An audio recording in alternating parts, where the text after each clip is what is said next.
Ever wondered what it's like running a lash salon, managing staff, managing clients, and dealing with marketing and all that jazz? Well, today you're going to find out. I wear so many hats as a salon owner, so I find that I need to be a really flexible person. Some people say that I'm too uptight, I'm too strict, but I have to set the tone and the standards in my own salon. I like to arrive early for two reasons. One, to have a minute to myself before the girls come in, and two, to put out any fires before the day starts. Morning, darling. I am so sorry.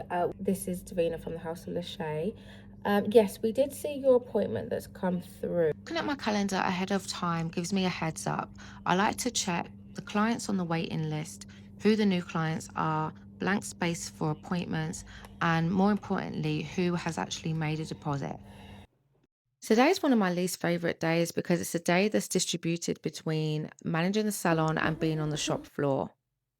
Days like this, I need extreme discipline because it's hard to go from lashing to salon management. The two tasks require a completely different mindset. Okay, so I've come to the salon super early today. It's 9:45.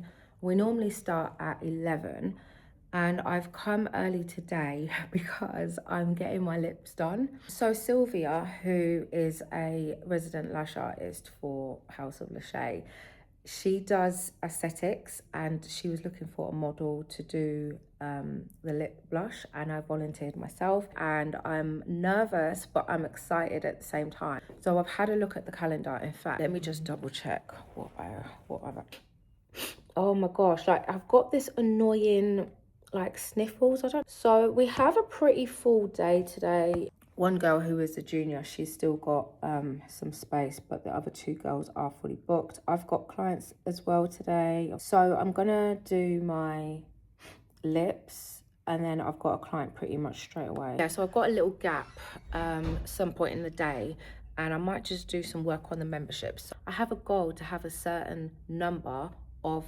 members, so I've been working on like some emails and some campaigns on how to get those numbers up. So in my breaks today, I'll probably work on that. And also I've built a new website.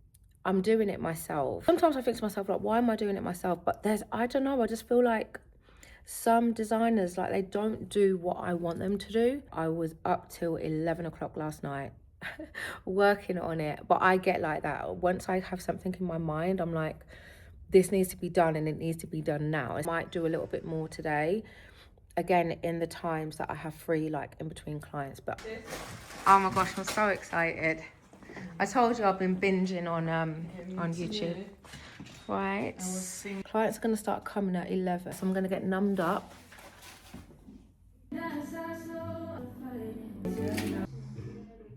Oh my gosh, it feels so weird. People always ask me, oh, Davina, why don't you get your lashes done? I mean, I do get them done, but not a lot. And I think it's because my brain can't really rest when I'm laying down, especially in my own salon. I'm constantly alert to the phone ringing, people walking in, clients who need to get checked out. So laying down for over an hour, not being able to do anything is not my idea of a good time. I'm a workaholic, so sue me.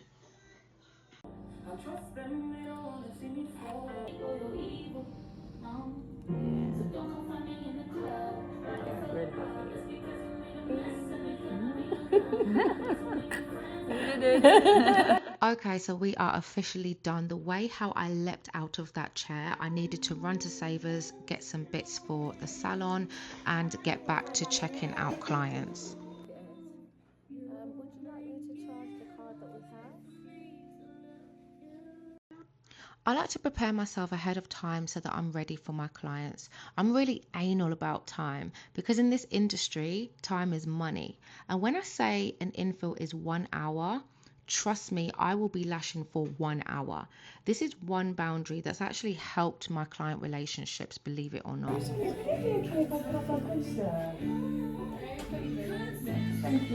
I don't typically allow people to put posters in the window, But as I wasn't there, the girls allowed it. Sometimes I do feel bad telling them no, but I value my brand, and also I think it's just cheeky. So I got so nice. I know, I'm so happy. This is my first client, and she's been coming to me for over 3 years.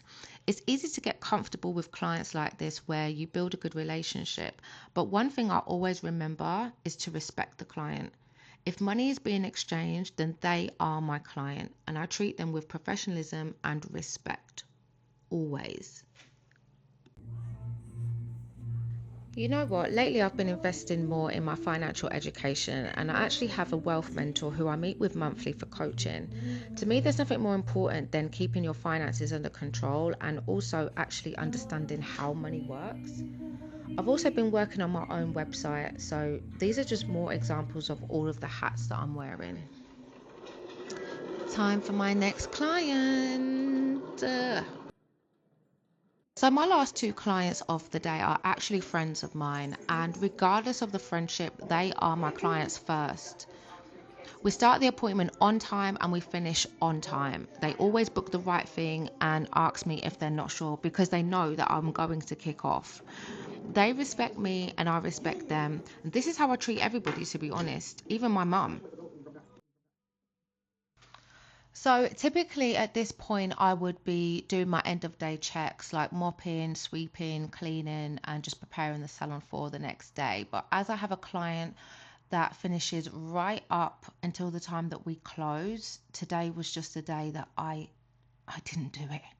And that's okay, because I'll just come early tomorrow morning and make sure that it's done, because there's no way that I'm going to be starting the salon and the salon is not clean and not tidy. And as I was literally walking out the door, I had to remind myself to rip off those posters that are in my salon window. Thanks for watching, guys. See you next time.